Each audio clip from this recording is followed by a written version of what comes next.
Welcome to the Columbia College Graduate Studies webinar. My name is Lindsay Boudinot and I am the academic advisor as well as recruiter here at the main campus for our graduate students. And this webinar is set up pretty much to give you some information not only on Columbia College itself, but our graduate programs as well as the admission criteria that go along with that. So I'm going to start off today and just give you a little bit of history about Columbia College and where we come from. The college itself was established in 1851, so we have a long, rich, over 150-year history.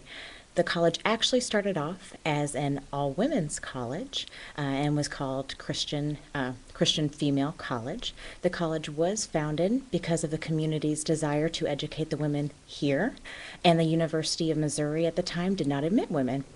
The college was actually the first women's college west of the Mississippi to be chartered by the state legislature. In 1970, everything about Columbia College changed. So we went from a 2-year college to a 4-year college.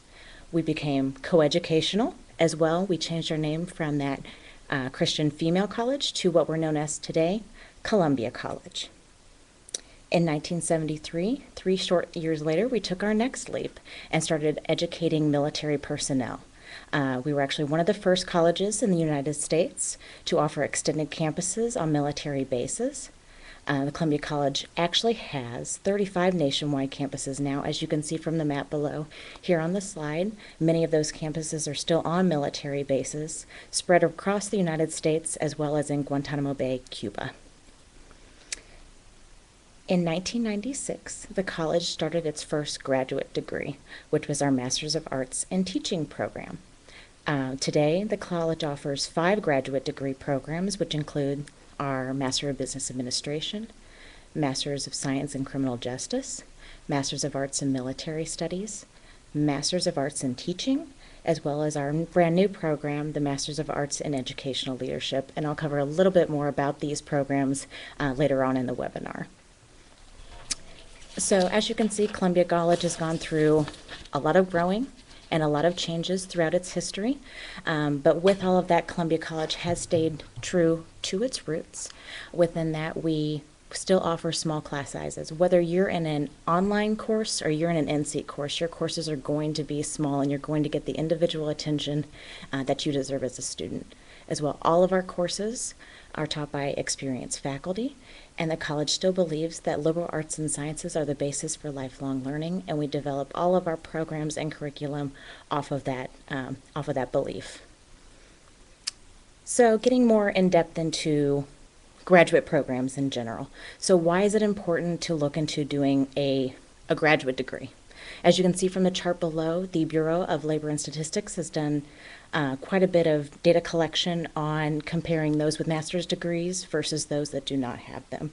And as you can see, those with master's degrees on average earn more and have lower unemployment rates than those that do not have master's degrees. So if it's important to get a master's degree to excel professionally, why should you look into Columbia College for that graduate degree? Columbia College, its graduate degrees are all made for those who are working adults. We don't want you to have to take away from your professional life or your personal life to be able to earn your graduate degree. We are accelerated. All of our programs are offered in 8-week sessions with 5 convenient start times a year, those being January, March, June, August, and October. We are flexible. Most of our programs can be done either online or in seat. As well, we do offer an easy start and stop. So for instance, if you start in our program and you have a vacation scheduled for the summer and you're unable to attend that session, that is more than fine. You can sit out actually up to 5 sessions without becoming an inactive student. So you can sit out for a session, come back the next 8-week session. You don't have to reapply, just simply come back and register again. We are affordable. All of our graduates programs are on average a little bit over $300 a credit hour, so you're looking at a very affordable graduate program. We are accredited. We're accredited by the Higher Learning Commission, are regionally accredited, and are a member of the North Central Association. So again, our Graduate Studies Division was established in 1996, and we pride ourselves on being able to offer our graduate programs both online as well as in-seat. So to delve a little bit further into the graduate programs that we have, first we'll talk about our Master's of Business Administration. That degree, of course, is for those that want to excel in the management arena, but we do have several options with that degree. You can do a traditional MBA program, or you can choose from two different tracks. One being accounting, that's specifically designed for those that want to sit for the CPA exam, and our human resource management program for those that want to work in HR. The Master of Science in Criminal Justice for those that want to be in the criminology realm of the profession. And that too you can do as a traditional program, or you can choose from two tracks, the Corrections Administration or the Law Enforcement Administration track. We have our Masters of Arts in Military Studies. That program is actually a totally online program, but it offers courses designed in military studies in regards to administration as well as history courses. We have our Masters of Arts in Teaching, our oldest of our degree programs. It is designed for those that are teaching currently but want to excel further in their teaching skills. So those teachers that want to get their master's but want to stay within the classroom. As well, we have our newest program, which is our Masters of Arts in Educational Leadership program. That one you can do with an instructional leadership track or a principal certification track. That one is more for those teachers that have been in the teaching realm for a while and want to excel outside of the classroom leadership-wise, and that including if they want to sit to become a principal. Here you can see kind of a guideline of what separates the difference between whether a teacher would choose the Masters of Arts in Teaching or the Masters of Arts in Educational Leadership degree. Again, Masters of Arts in Teaching, you do not have to be certified to do that program. As well, you do not have to have any teaching experience, but it really is for people that are teaching and want to excel in their teaching education, or they may be wanting to pick up continuing education courses and use those towards a graduate degree. As well with the MED, it's a little bit different. It's those that want to move beyond the classroom in some capacity, but you do have to be a certified teacher, and you do have to have 2 years of work experience as an admission criteria to that program.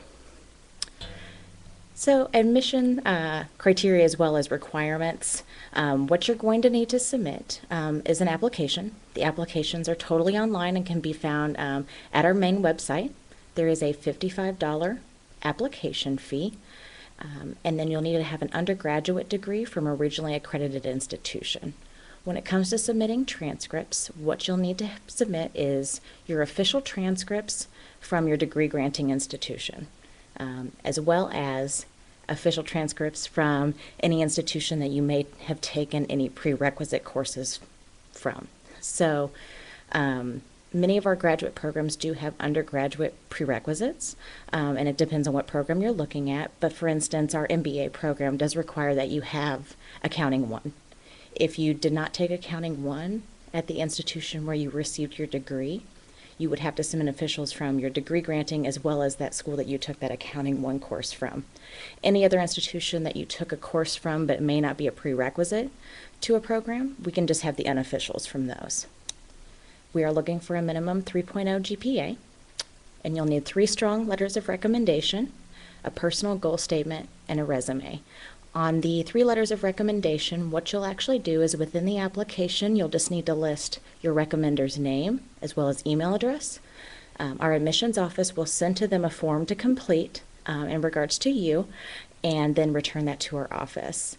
The personal goal statement and the resume, I recommend that you get those things done before you start to apply, because you can also upload those into the application as well.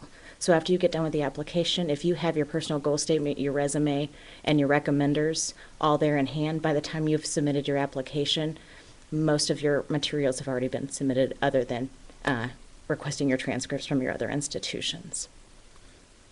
So what are your next steps from here?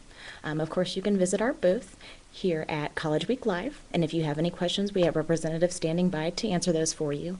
If you have questions at a later date, after this is all done, I have included the contact information for our Columbia College Graduate Admissions Office. If you have any questions at any time, please feel free to contact them. And now, any questions? Okay, well, we do have one. What if I don't have a 3.0 GPA?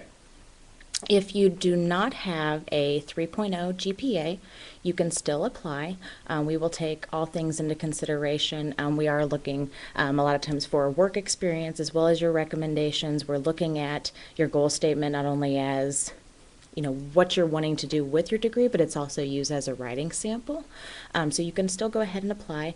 Other people, you can submit a GRE or a GMAT, and we will look at those scores as well. So then that brings us to another question, is the GMAT required? The GMAT is not a requirement. Many of our programs actually require some work experience, and so that's taken into consideration above what a GMAT score would be able to prove to show that you were qualified in and ready to be in a graduate program, as well as the GPA. Okay, and another one, can a person still apply if they need prerequisites?